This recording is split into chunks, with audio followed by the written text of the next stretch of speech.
అధికారంలోకి వచ్చిన తర్వాత రాష్ట్ర అభివృద్ధిపై వైసీపీ నేతలు జీర్ణించుకోలేకుండా ఉన్నారు. గ్రామాలన్నీ అభివృద్ధి చెందుతూ ఉన్నాయి, రాష్ట్రం అభివృద్ధిపై పరుగులు పెడతా ఉంది.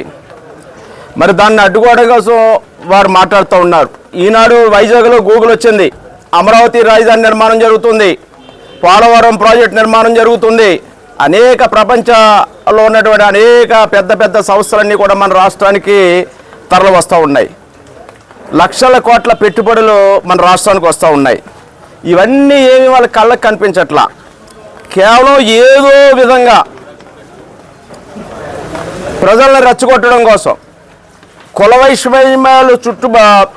వైషమ్యాలు రేకెత్తించడం, కుట్రలు కుతంత్రాలతోటి ప్రజల్ని తప్పుదోవ పట్టించడం, దుష్ప్రచారం చేయటం, ఇదే దినచర్యగా అక్కడ జగన్మోహన్ రెడ్డి గారు మొదలుగా ఇక్కడ మన మాజీ శాసనసభ్యులు జగ్గిరెడ్డి గారి వరకు కూడా వైసీపీ నేతలు అందరూ వారి కార్యకలాపాల్లో ఆ విధంగానే ఉన్నాయి. అసత్యాలు, అబద్ధాలు, అర్థం బద్దం లేని ఆరోపణలు నిచ్చుకుచ్చమైపోయింది.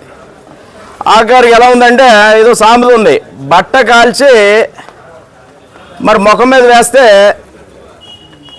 వాళ్ళందరూ ఏదో అపవిత్రులు అయిపోతారన్నట్టుగా బట్టగాల్చి మసి గుడ్డ ముఖం మీద వేసినట్టుగా ఉంది వాళ్ళ వైఖరి. మరి దీన్ని నేను ఖండిస్తూ ఉన్నాను. మరిన్ని వార్తల కోసం ఛానల్ సబ్స్క్రైబ్ చేయండి. TV 9 N